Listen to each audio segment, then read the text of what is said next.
Hi friends, అందరికీ మన YouTube family అందరికీ హాయ్ అండి. మీ అందరికీ థ్యాంక్ యూ సో మచ్. నిన్న వచ్చేసి మా పెళ్లి రోజు అన్నాం కదండి, అందుకోసం గుడికి అయితే వెళ్ళాము. అక్కడ వీడియో ఇది ఎక్కడంటే ఇక్కడ కోటంక దగ్గర గుండెకింది సుబ్బరాయన స్వామి అనేసి అక్కడైతే ఈ వీడియో అండి. అక్కడికైతే వెళ్తాం మేము. ఎందుకు అక్కడికి వెళ్తాము, అదైతే రూపొండు కదండి. ఎందుకు అక్కడికి వెళ్తాము అంటే మా మ్యారేజ్ అయింది అక్కడే అనమాట, అందుకోసం అయితే వెళ్తాము. ఇక్కడ చూడండి సుబ్రహ్మణ్య స్వామి అయితే ఇక్కడైతే ఇలా ప్రతిష్ఠించారనమాట. శివుడు సుబ్రహ్మణ్య స్వామి.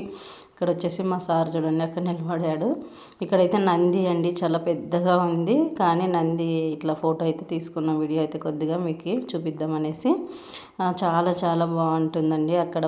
అడవిలో కదా, చాలా బాగుంది అంతా. చూడండి ఎంత పెద్ద సుబ్రహ్మణ్య స్వామిని ప్రతిష్ఠించినారు. ఒక 3 ఏళ్ళ కిందట ఇలా ప్రతిష్ఠించారండి. మేము అప్పుడు మా మ్యారేజ్ అయినప్పుడు అయితే ఏం లేవు అక్కడ ఇదంతాను. ఈ మధ్యలో మంచిగా డెవలప్ చేశారు అక్కడ గుడి వచ్చేసి. ఇక్కడ వచ్చేసి శివలింగాలండి. చూడండి 108 శివుడు అనేది ప్రతిష్ఠించారనమాట. ఇక్కడ 108 శివయ్యలు ఇక్కడంతా ఉన్నారు చూడండి. చాలా చాలా బాగా హ్యాపీగా అనిపించిందండి. అంతా వెళ్ళి బాగా దర్శనం చేసుకొని కొద్దిసేపు ఉండి బాగా ప్రశాంతంగా మేమైతే సాయంత్రం వెళ్ళామండి. అందుకోసం జనాలు అయితే ఎవరు లేరు, ఫ్రీగా ఉండిందనమాట. అందుకోసం అంతా మనకు ఒకసారి ఇలా చూపిద్దాము అని చెప్పేసి ఇక్కడైతే వీడియో అయితే తీసాను అనమాట.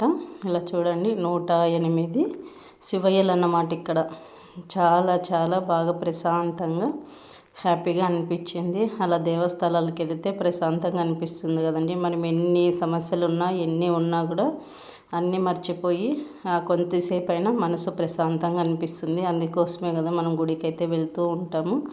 మన సమస్యలు ఎన్ని ఉన్నా కూడా ఆ దేవస్థానాలకి వెళితేనే మన మనసు అనేది ప్రశాంతత అనేది ఆ దేవుడు మనకి ఇస్తాడనమాట కదా ఫ్రెండ్స్. అందుకోసం చాలా హ్యాపీగా అనిపించింది. అంతా దర్శనం అయిపోయి అన్నీ చేసుకున్న తర్వాత ఇలా మీకు చూపిద్దామని ఇలా చూడండి ఫ్రెండ్స్. ఇక్కడంతా ఇలా ఉంటుందన్నమాట. శివయ్యలు అయితే చాలా చాలా బాగా అనిపించింది అనమాట. ఇంకా చాలా గుళ్ళు ఉన్నాయి ఫ్రెండ్స్ ఇక్కడంతాను. మేము ప్రతి సంవత్సరం వెళ్తాం కదా, అలాగా ఇక్కడ కూడా చూడండి. ఇక్కడైతే నాగల కట్ట అంటాం కదా, అలాగా ఇక్కడైతే నవగ్రహాలు. ఇక్కడైతే నవగ్రహాలండి. ఇది కొండ దగ్గర అండి. ఇక్కడ కొండ దగ్గర అనమాట ఉంది. ఇక్కడ వచ్చేసి అయ్యప్ప స్వామి అనమాట. చాలా గుళ్ళు దేవస్థలాలు చాలా ఉన్నాయండి. అట్లా అడవిలో అయినా కొండ దగ్గర అయినా కూడా చాలా బాగా కట్టారు దేవస్థలాలన్నీ. ఇక్కడైతే అయ్యప్ప స్వామి ఉన్నాడు చూడండి. ఇలా ఇక్కడ వచ్చేసి నెమిలి చూడండి. సుబ్రహ్మణ్య స్వామికి ఎదురుగా అయితే ఇలా ఉంది. ఇక్కడైతే గడస్తంభం అండి.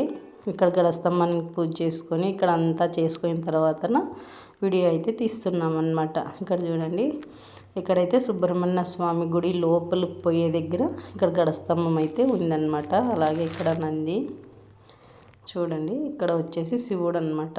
ఇంకొక గుడి అండి. ఇక్కడ శివాలయాలు దండి ఉన్నాయండి. ఇక్కడైతేను చాలా చాలా బాగుంది చూడండి. ఇక్కడ ఎక్కువగా నంది శివుడు ఉన్నాడు అనమాట. ఇక్కడ చూడండి లోపల గుండు కింద ఇక్కడ కూడాను శివుడు అనేది ఇక్కడ ఉన్నాడు అనమాట. ఆ పైన అంతా గుండు అండి, అంత లోపల ఉన్నాడు అనమాట శివుడు. చాలా చాలా బాగా అనిపించిందండి. అక్కడ ఉన్నంతసేపు ప్రశాంతంగా మనస్ఫూర్తిగా అనిపించింది.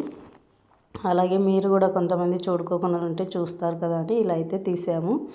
ఇక్కడ వచ్చేసి మైన్ సుబ్రహ్మణ్య స్వామి ప్రతిష్ఠ అయితే ఇక్కడ గుండె కింద సుబ్బరాయుడు అనేసి ఇక్కడ అనమాట. ఇదంతా గుడి.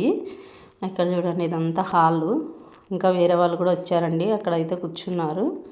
ఇక్కడంతా హాల్ అనమాట. ఇక్కడ కూడా చూడండి నాగల కట్ట. ఇక్కడ వచ్చేసి వేప చెట్టు, రాగి చెట్టు, తర్వాత నాగల కట్ట అండి. ఇక్కడ చాలా చాలా బాగున్నాయండి. అక్కడ దేవస్థానం గుడి అంతా బాగుంది. ఇక్కడ చూడండి నాగల కట్టకి రాగి చెట్టుకి కూడా ఇక్కడ చూడండి చాలా ప్రశాంతంగా అయితే అనిపిస్తుందండి. అలాగే ఎంత పెద్ద చెట్టు అండి, రాగి చెట్టు అనమాట. చాలా సంవత్సరాల నుంచి ఉంది. మేము వెళ్ళినప్పటి నుంచి చూస్తున్నాము, అట్లే ఉంది. చాలా పెద్దగా ఉందన్నమాట. ఇక్కడ చూడండి ఇక్కడైతే వీడియో అనమాట. ఇక్కడ కూడా అంతా ఇట్లా పెట్టేశారు అక్కడ గుడికి. అందుకోసం సరేలే అని చెప్పేసి అక్కడ కూడా తీసుకున్నాను. ఇక్కడ చూడండి ఎంత బాగుంది కదా, చాలా బాగుందండి. అంత అడవిలో కదా ప్రకృతి, చాలా చాలా బాగా అనిపించింది అనమాట. అది జనం ఎవరు లేనప్పుడు వెళ్ళాం కదా ఫ్రెండ్స్, అందుకోసం ఇంకా మంచిగా అనిపించింది. ఇలా చూడండి. లోపల గర్భగుడిలో అయితే ఎక్కువ వీడియో తీసేకి లేదండి, అందుకోసం కొంచెం అయితే తీసాను అంతేను. బయట అయితే అన్నీ తీసుకున్నాము, లోపలైతే కొంచెమే తీసాను. అది కొంచెం అయితే ఇక్కడ పెట్టేశాను చూడండి ఫ్రెండ్స్. ఇలా గుండె కింది సుబ్బరాయుడు అనేది ఇక్కడ అనమాట మెయిన్. ఇలా చూడండి. అలాగే ఈ వీడియో ఎలా అనిపించిందో కూడా కామెంట్ బాక్స్లో కామెంట్ చేయండి ఫ్రెండ్స్.